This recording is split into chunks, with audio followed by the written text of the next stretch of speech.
საპროტესტო აქციების დროს დაკავებულების ადვოკატები სასამართლოებზე უთოოდირისთვის დასწრების უფლების არ მიცემის საკითხს ეხმაურებიან. მათი თქმით, სასამართლო პროცესები დარღვევებით მიმდინარეობს და სადამკვირვებლო მისიასაც მუშაობა შეზღუდული სწორედ ამ მიზეზით აქვს. გირჩის ლიდერის ჰერმან საბოს განცხადებით, უთოოდირის სასამართლოზე არ დასწრება არ აკვირვებს და ფიქრობს, რომ ეს ხაზ ქართულ ოცნებაში არსებულ პრობლემებს უსვამს. თბილისის საქალაქო სასამართლოში საპროტესტო აქციების დროს ჯგუფურ ძალადობაში ბრალდებული მსახიობის ანდრო ჭიჭინაძის და იუმორისტ ონისე ცხადაძის, ასევე კიდევ 9 პირის სასამართლო პროცესი გაიმართა. მანამდე შედგა ერთიანობა ნაციონალური მოძრაობის წევრის, პოლიციელზე თავდასხმის ბრალდებით დაკავებული ანატოლი გიგაურის დასკვნითი სასამართლო პროცესიც. უთოოდირის სადამკვირვებლო მისია და მათი დასკვნა არის ჩვენთვის სახელმძღვანელო პრინციპი. ჩვენ მათ მიმართ გვაქვს ნდობა და მათი სურვილი რომ დაესწროს ხდომას და აუცილებლობაც და ამის გაუთვალისწინებლობა პირდაპირ მიუთითებს იმ გარემოებაზე, რომ სასამართლო სურს დამალოს რეალობა რა ხდება კონკრეტულ სასამართლო დარბაზში. სწორედ ეს იყო მიზანი მათ შორის მედიის აკრძალვის შენობაში და ჩვენ ვამბობთ ცალსახად, რომ ორ შემთხვევაში გინდა დამალო პროცესი. პირველი როცა რაღაცას აფუჭებთ და მეორე როცა რაღაცას ააგებთ. თუ საერთაშორისო დამკვირვებლები მიიღებენ ამ პროცესში მონაწილეობას, ნათლად ნახავენ, რატომ არიან სინდისის პატიმრები დღეს კიდევ საბრალდებო სკამზე, რატომ არიან ისინი კიდევ უკანონო პატიმრობაში მეშვიდე თვეა. ისინი დაინახავენ, რომ ამ საქმეს აქვს მხოლოდ საფუძველი პოლიტიკური мотиваცია. არანაირი სამართლებრივი ბერკეტი, არანაირი ფაქტობრივი მოცემულობა იმისა, რომ ბიჭები იყვნენ პატიმრობაში.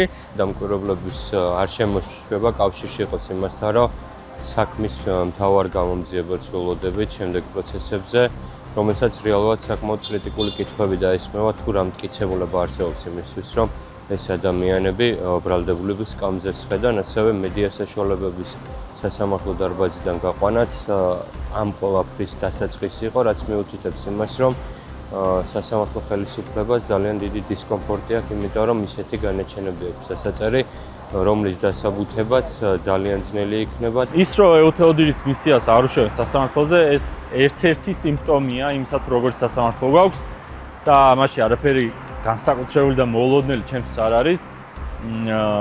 და ლოგიკური გაგრძელება იმისა, თუ რას აკეთებდნენ აქამდე, ჯერ შეზღუდეს გადაღება, მე რა ფოტოს გადაღებაც კი არ შეიძლება სასამართლო პროცესიდან და ჩვეულებრივად ბიძინა ივანიშვილი თავის თავარ ბერკეტს ძალაუფლების შენარჩუნებისას ამ სასამართლოს იყენებს ბოლომდე. ეს არის ქვეყნის შიდა პროცესების ჩარევა ყოველგვარი არგუმენტაციის გარეშე. მაშინ, როდესაც უთოოდირმა განაცხადა, რომ არჩევნები იყო სრულყოფილი და კონკურენტუნარიანი, არც ერთი სიტყვა არ ითქვას ისეთი, რომელიც ეს შეხვედრა დააყენებდა ლეგიტიმაციას, ამ თემაზე ლაპარაკი არის სრულიად არაშეუსაბამო, არასამართლებელი, არაპოლიტიკური, არასამართლიანი. ამიტომ ასეთ რაღაცებს უკვე ჩვენ ყურადღებას არ ვახსენებთ.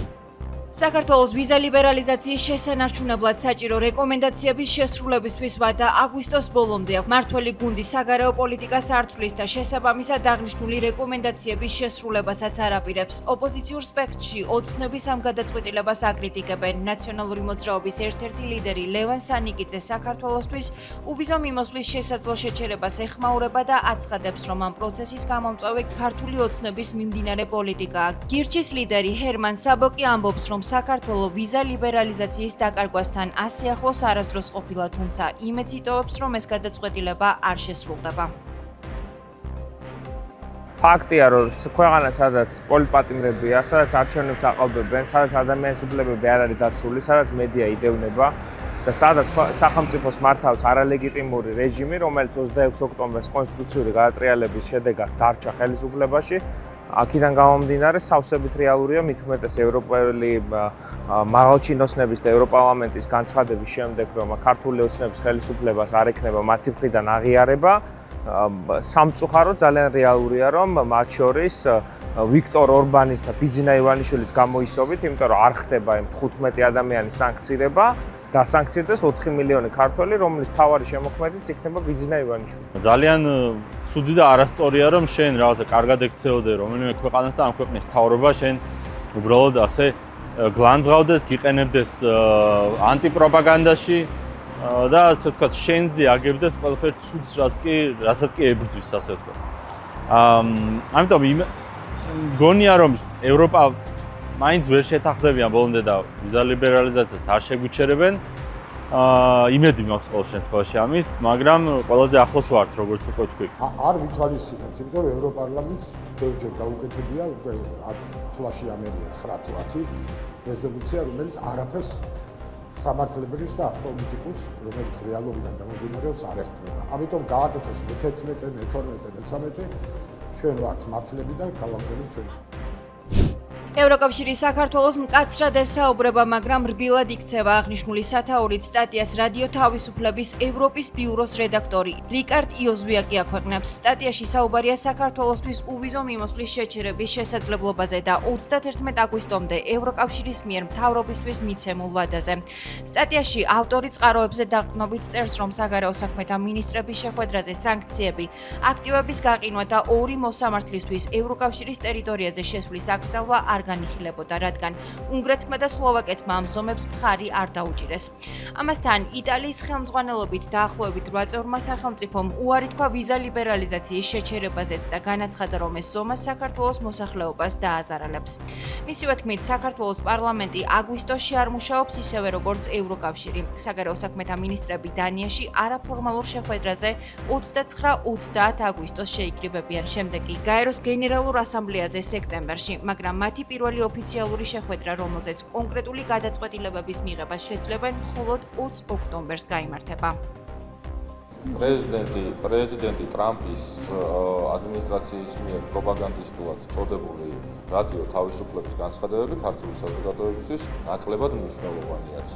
განსაკუთრებით მაშინ, როდესაც საერთოდ დაფინანსებად შეწყვეტილი აქვს და საერთოდ როგორ ფუნქციონირებენ, ამდენ გამჭვირვალედ ფუნქციონირებენ, ეს კიდე ცალკე საკითხი არის. ზოგადად შეგვიძლია ვთქვათ, რომ ყველანაირი აგენტურული ქსელი, ყველანაირი პროპაგანდისტული მანქანა მომართულია ქართული ოცნების გუნდისა და ქართული ხალხის წინააღმდეგ, რომლის მიზანიც არის ქართული ოცნების ხელისუფლების სრულება, ამ ქვეყანაში აგენტურის მოყვანა. ირაკლი კობახიძე Deep State-ის გავლენებზე სოციალურ ქსელში ვრცელ განცხადებას აქვეყნებს და პარალელურად ოპოზიციის კრიტიკასაც ეხმაურება. კობახიძის განცხადებით, სხვადასხვა ქვეყანაში ოპონენტებისთვის პრორუსულობის იარლიყის მიწებება Deep State-ის კარგად აპრობირებული ხელწერაა. მისივე თქმით, საქართველოში არსებულ კამპანიაში Deep State-ს ჩართული ყავს როგორც ადგილობრივი რადიკალური ოპოზიცია და NGO-ები, ასევე მათი გარე პატრონები, მათ შორის ევროპული ბიუროკრატიის წარმომადგენლები. მისივე განცხადებით, ისმის ბრალდებები ბიძინა ივანიშვილის პრორუსობისა და რუსული კავშირების შესახებაც. დამადასტურებელი ფაქტები კი არავის წარუდგენია. გირჩის ლიდერის ვახო მეგრელიშვილის განცხადებით, ხელისუფლება მსგავსი მაგალითების მოყვანით ქვეყანაში არსებულ პრობლემებზე პასუხისმგებლობას გაორბის და ამ ყველაფრის სხვაზე გადაბრალებას ცდილობს. ეს არის ქართული ოცნების მიერ არეული იდეაში საერთაშორისო ურთიერთობების რაღაცნაირი გამართლება. ვიღაცას ხო უნდა დავაბრალო, მე ხო არ ვიქნები დამნაშავე, ანუ შესაბამისად კობახიძისთვის Deep State-ი რაღაც თვალსაზრისით არის გადარჩენის რგოლი, რომ რამენაირად გადავრჩეთ, იმიტომ რომ ჩვენი პრობლემები ვიღაცას ხვალ დავაბრალოთ. დაგეგმილი თვითმმართველობის არჩევნები და ოპოზიციაში არსებული აზრთა სხვადასხვაობა ადგილობრივ არჩევნებში მონაწილეობასთან დაკავშირებით ოპოზიციაში კვლავ განხეთქილება. ამ ეტაპზე არჩევნებში მონაწილეობას გაერთიანებული ძალებით გეგმავს პარტია ლელო ძლიერი საქართველოსთვის და გახარია საქართველოსთვის. პარტიები აღნიშნულ ნაბიჯს ქართული ოცნებისთვის ადგილობრივ დონეზე ძალაუფლების ნაწილობრივი ჩამორთმევის საშუალებად განიხილავენ. ოპოზიციონერების ნაწილი გადაწყვეტილებას აკრიტიკებს. ნაციონალური მოძრაობის ერთ-ერთი ლიდერი ლევან სანიკიძე აღნიშნული პარტიების გაერთიანებას უარყოფითად აფასებს და აღნიშნავს, რომ არჩევნებში ნაციონალური მოძრაობის ჩართვა გამორიცხულია. გირჩის ლიდერის ვახო მეგრელიშვილის განცხადებით კი ბოიკოტში მყოფი პარტიებიდან არჩევნებში მონაწილეობა ან ყველას უნდა მიეღო, ან არავის. არავითარი აზრი არ აქვს მათ მოწოდებას. ჩვენი მხრიდანაც მე მგონია, რომ აზრდაკარგულია, რომ ჩვენ შემოგვიერთნენ და ბიძინა ივანიშვილის თამაში არ ითამაშონ, მაგრამ კაფეოთ აქვს სამწუხაროდ გადაწყვეტილი მეორე ადგილის დაკავების მიზნიდან გამომდინარე და აი ეს ვიწრო პარტიული ინტერესი სამწუხაროდ მათთვის უფრო მნიშვნელოვანი აღმოჩნდა, ვიდრე ქართული ხალხის ინტერესი. დღევანდელი სიტუაცია რაც დადგა, სადაც ოპოზიციის ნაწილი იღებს მონაწილეობას და ნაწილი აპროტესტებს, არის ყველაზე ცუდი ოპოზიციისთვის და ყველაზე მომგებიანი ქართული ოცნებისთვის სუფთა არითმეტიკულად რო შევხედოთ. შესაბამისად, ამის ახსნა ჩვენ არ გვაქვს თუ რატო მოხდა ეს ამბავი. ცხადია, ჯობდა რომ ან ყველას მიეღო მონაწილეობა, ან არავის არ მიეღო. ჩვენთვის ჩემი წარმოდგენითაც, ანუ ეს სიტუაცია ასევე სასარგებლოა იმ გაგებით, რომ ნაციონალური მოძრაობის ხმები საერთოდ ფაქტურად დაკარგულია და ჩვენ საშუალება მოგვეცემა ამ არჩევნებზე, რომ ნაციონალური მოძრაობის ამორჩევლას მოკლედ ვცადოთ მაინც რომ დაველაპარაკოთ.